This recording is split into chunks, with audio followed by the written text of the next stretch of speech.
So these are the new AirPods Pro 3s, and they made some pretty big updates with these where they've been redesigned to fit more ears, there's better sound quality, there's better water resistance, and these now have built-in heart rate sensors just like their recent Powerbeats Pro 2s, but these heart rate sensors are way different. More details on that in a second. Now, AirPods Pros are probably one of the best bets for earbuds if you live within the Apple ecosystem.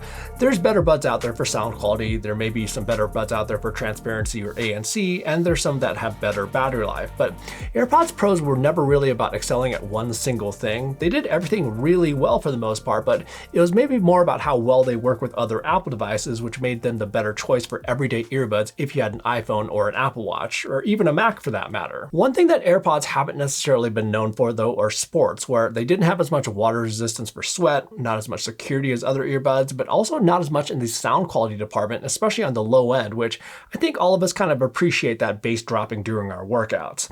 But with the AirPods Pro 3, so these get some welcome features that make them much more capable for sports, like increased water resistance, a better and more secure fit, as well as much better sound quality, but also these built-in heart rate sensors. But the heart rate sensor bit is kind of interesting because many of you that are subscribed to this channel may already own a watch that already has a heart rate sensor. So the use case for you for the heart rate sensor side of it may not be there, but there could actually be a reason to use it. And that's because there's just some activities where watches aren't that great at collecting accurate heart rate, namely activities that involve gripping where your hands and wrists are tensed, like let's say cycling, weight training, and high intensity interval training. And I tested it for all of these things too, where I've got tests for running, road riding, indoor riding, weight training, as well as high intensity interval training, just to see if these are actually accurate and if they'll work for you. But for all of you out there who don't wear a watch, well, you'll be able to use these to track your workouts and collect your heart rate and also calculate your calories burned, but also other metrics like distance for outdoor activities when you use them with Apple's redesigned Workouts app in the Fitness app. Now, for those of you who watched my review of the Powerbeats Pro 2s, well, the heart rate accuracy on these was kind of hit and miss, where on some workouts I did actually get decent results, but then on some others, well, I wouldn't necessarily rely on those. But with these, well, that's something that you certainly need to stick around for in this video because I was kind of shocked at what I saw here. So the first thing I wanted to talk about is price, where these have the same $250 price tag as the previous generation AirPods Pro 2s when they first came out.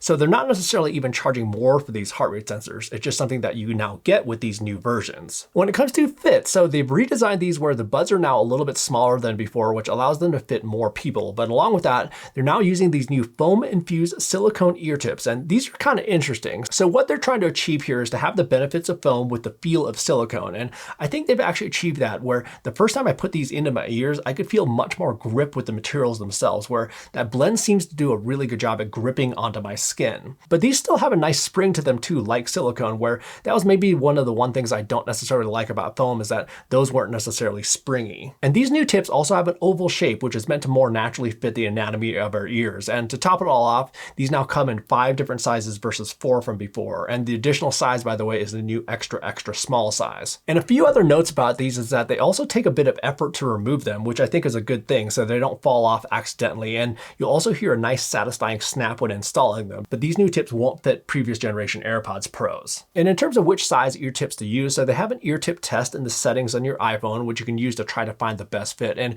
it's kind of interesting where the test says I actually should be using like a medium size, but I ended up going with the smalls. And this is what I found for sound quality, active noise cancellation, as well as heart rate accuracy, which I found to make a difference. So you may still need to play around with different sizes beyond just the ear tip test. And in fact, they even said that they recommend starting with the same size ear tips that you used on previous generation AirPods Pros and then trying one size smaller to see which one works best for you. And then for security, with that added bit of grip from the new ear tips, as well as the fact that the buds themselves are a little bit smaller, so these sit inside my ears a little bit better, and they seem to stay put more than the previous generation. And what I basically noticed the most is that I wasn't readjusting these as much, if at all, where I'd occasionally have to readjust my AirPods Pro 2s depending on what I was doing. And when it comes to security for sports, so I didn't have any issues for running, weight training, but I don't really like to use earbuds that don't have a hook for mountain biking. And the reason for this is that although these would probably work for mountain biking, they're still rough enough terrain that can make any earbud pop out if they don't have the hook. And if I were to crash, I've definitely had earbuds pop out there as well. And then another upgrade with these is that these now have an IP57 dust, sweat, and water resistance rating. So just a bit more worry-proof than before. But funny enough, I've actually never had a problem with sweat with previous generation earbuds, but these are just a little bit better now. And then when it comes to sound quality, so they made some enhancements here as well, where these have a wider sound stage. So think more from the top with highs and more from the bottom with lows, but these are also supposed to deliver more clear vocals. vocals. Now, when I first put these into my ears and pressed play, there was kind of a whoa moment, and I'm actually going to go ahead and put some tracks on the screen right now where I heard a considerable difference versus the previous generation. So with the changes they made on the AirPods Pro 2s from the originals, I'd say that was like going from like a 5 out of 10 to a 7 out of 10. These are like a solid 8 and maybe even a 9 now.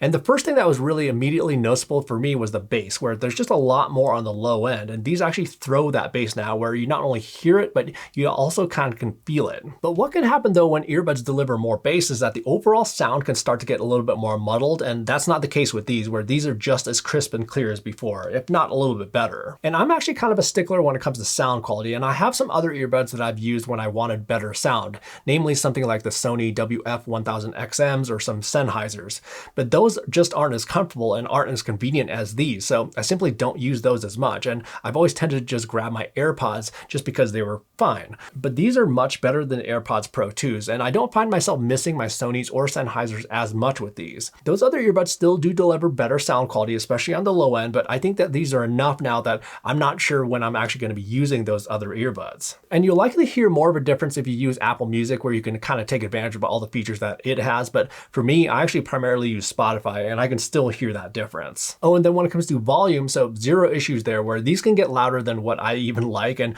I probably like to listen to music a little bit louder than I should. And related to that, so these also have a personalized volume feature where the volume is supposed to adapt based on your environment, but I actually find this feature to be a little bit annoying, where it would sometimes adjust the volume when I didn't want it to, so I actually turned that feature off. And another update they made was with battery life, where these now get a bump up to 8 hours of listening time with active noise cancellation, and these also have a quick charge feature where you can put them in the case for 5 minutes, which can get you an hour of listening time. And the longer battery life is just nice to have in general, but there's actually two specific scenarios where I really appreciate this, where I'd be able to use these on an entire flight over to Europe, which I do a few times a year, but that up to 8-hour battery life is also good for sleep, where I sometimes will put these into my ears for some nighttime guided meditation and then just end up falling asleep, and the active noise cancellation still works all throughout the night.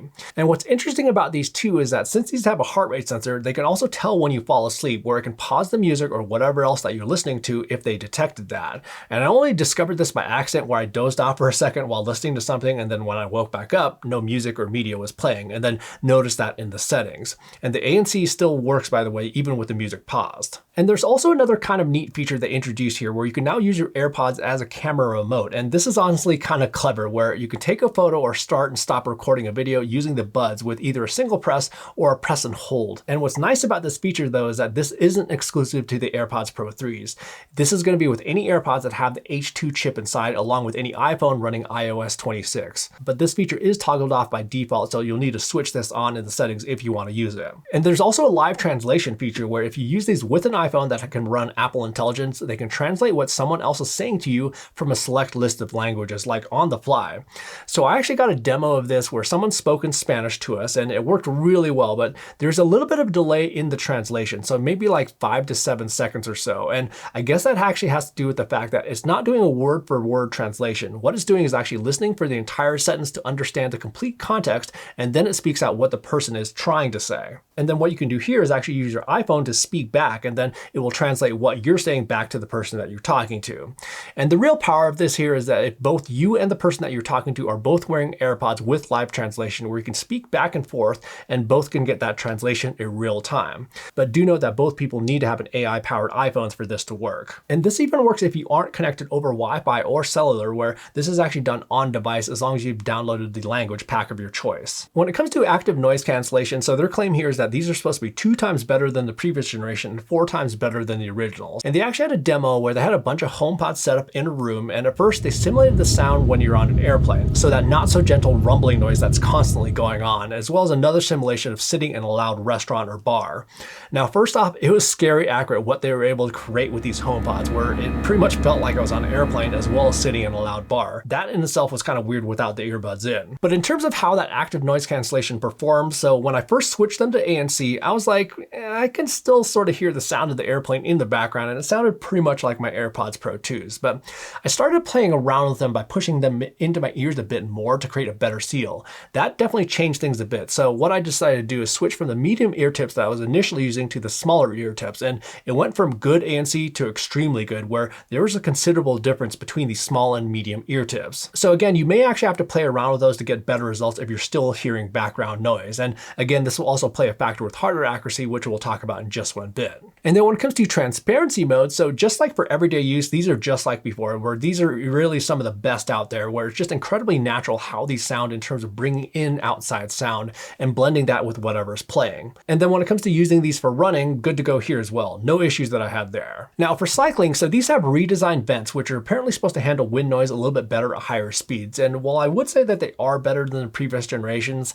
I still don't think they're quite there, where the overall sound coming out of the earbuds is kind of muffled, and the wind noise that they're bringing in is still like annoying enough where I just prefer to wear one earbud at that point so I can still hear my surroundings from my other ear. And if you are just wearing one bud, there's no transparency or ANC at that point. It's just using passive isolation, which is totally fine at that point. And heart rate sensing still does work just using one bud. Now moving on to the heart rate sensing side of it. So these now have built-in heart rate sensors just like the more recent Powerbeats Pro 2s, where you'll be able to collect heart rate for workouts. And the main way that you'll use these is with their new workout functions in the fitness app, where you can track up to 50 different workout types, including both indoor and outdoor workouts, where you'll not only get heart rate, but also calories burned. And then with the outdoor workout types that are supported, distance and speed data that's being collected from your iPhone. And if you're already wearing your AirPods Pro 3, they should just automatically appear as a source of heart rate with the icon in the upper right-hand corner. But also notice that you can use other sources of heart rate from other external heart rate monitors for your workouts. And related to that, if you're also wearing your Apple Watch at the same time, you'll see this icon change to a 2 to indicate that there are now 2 different sources of heart rate. And what's kind of interesting is that if you're wearing both at one time, what it's going to do is also start the workout on your Apple Watch if you start within the app, but then it'll actually fuse that data together where it'll look for the highest quality heart rate from whichever device is delivering a better quality signal. And then during your workout, you'll also be able to see your heart rate data and other metrics in real time. And there's also a live activity view that you can see when your iPhone is locked. And then to save your activity, once you're done, you'll just end the workout, and then you can see all your workout stats for both indoor as well as outdoor workouts. Oh, and then you can also sync these workouts over to Strava if you'd like for both indoor and outdoor workouts, and the same data will sync over. And all you have to do to enable this is go into the Health app under your user settings, go to App Permissions, and enable Strava access for your workouts. Now, there's actually a lot more to this workout function in the Fitness app, and I think it deserves a video upon itself, so I'm gonna have a follow-up video going over every little detail of this, so make sure to subscribe to the channel to get a notification when that video comes out. But let's now move on to what you probably really want to know about these, and that's if they're actually accurate. So in terms of accuracy, based on my experience with the Powerbeats Pro 2s, so I went into testing these with a bit of skepticism, but these are supposed to be way better, where it's not just the redesigned heart rate sensors themselves, which are on both earbuds, but these are also supposed to factor in data from the built-in accelerometers as well as gyroscopes inside to provide better accuracy. One thing I'd mention though about the Powerbeats Pros is that it made a considerable difference in accuracy when I switched from the medium-sized ear tips to the smalls, and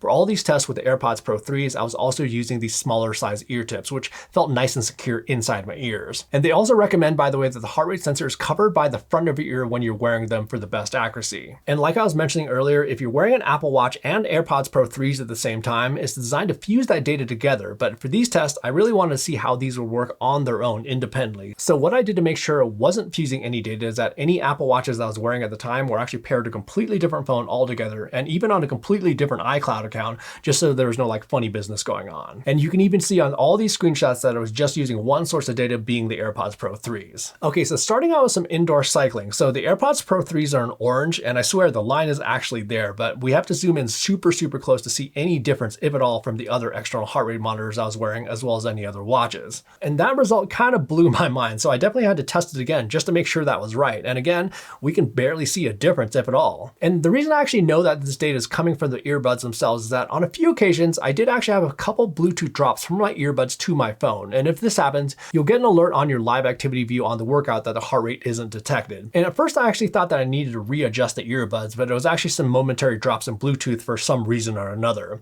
And yeah, if we zoom in really close, well, these spots right here line up with the exact spots where I noticed the drop in Bluetooth. So that's where we can see these momentary gaps in heart rate, but these were just for a few seconds at most and only happened on a few occasions. Now for riding outdoors, so I first have to say that I usually don't ride outdoors with two earbuds in, as I just don't feel that's a safe practice, at least for me. Even with the best transparency mode out there, I just feel much safer using one earbud or using open ear headphones. Anyhow, with that, I did still want to test how these would work, but what's nice about these is that you can still get heart rate data just using one earbud, and either earbud works.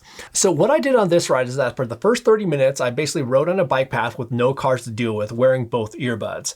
Then 30 minutes in, I removed the left earbud to see how it would perform. Then an hour in, I removed the right earbuds for another 30 minutes. And then for the last 30 minutes, I was using both earbuds again. But again, I can barely see any difference here. Maybe a tiny, and I mean like a tiny bit more difference versus indoor cycling, but this is again kind of scary how close these are to the other heart rate monitors. Now for running, with the Powerbeats Pro 2, so these suffer from an anomaly called cadence lock, where what can happen is that an optical heart rate sensor can mistake the rhythm of your footsteps as a heart rate. But with these, well, again, that's incredibly close than the other devices I was using and doesn't seem to be suffering from the cadence lock issue on the Powerbeats Pro 2s. Now, when it comes to weight training and high intensity interval training, so this is actually where I did get decent results out of the Powerbeats Pro 2s. And these seem to continue that trend where you can see it wanders a little bit more than the other examples. Let's say with like these bench presses right here and these bicep curls right here. But other than that, that's really solid out of these. And again, this is where watches tend to get less accuracy. And then when it comes to high intensity interval training, so these are some sets of rowing, the ski erg, and then some wall balls. And I don't really know what to say here other than this is awesome. And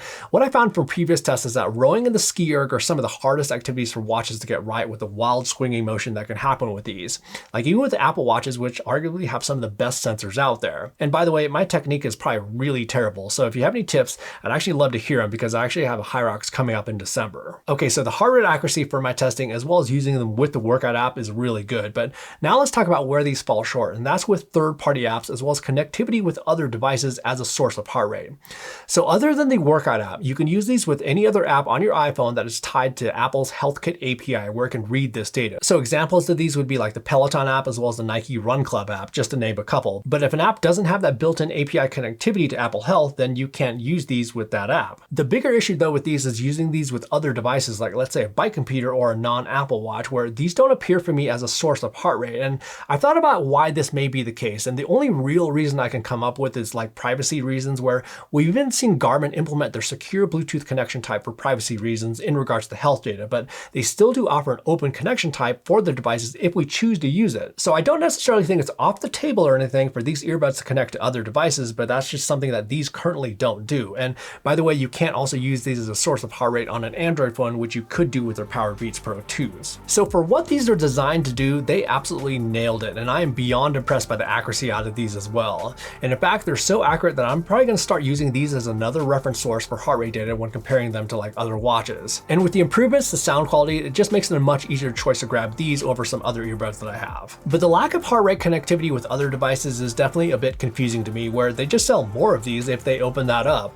We all know that Apple devices are kind of like gateways, where if we get one Apple device, well, they work even better if we get another Apple device, and so on and so on. So I don't necessarily see a reason for them to keep these so locked down to iPhones. Anyhow, if you have any questions about these that I didn't cover in this video, feel free to drop those down in the comment section down below, and also be on the lookout for my in-depth reviews of the Ultra 3, the Series 11, as well as the SE3, which will be dropping before you know it. Thanks so much for watching, and we will see you in the next video.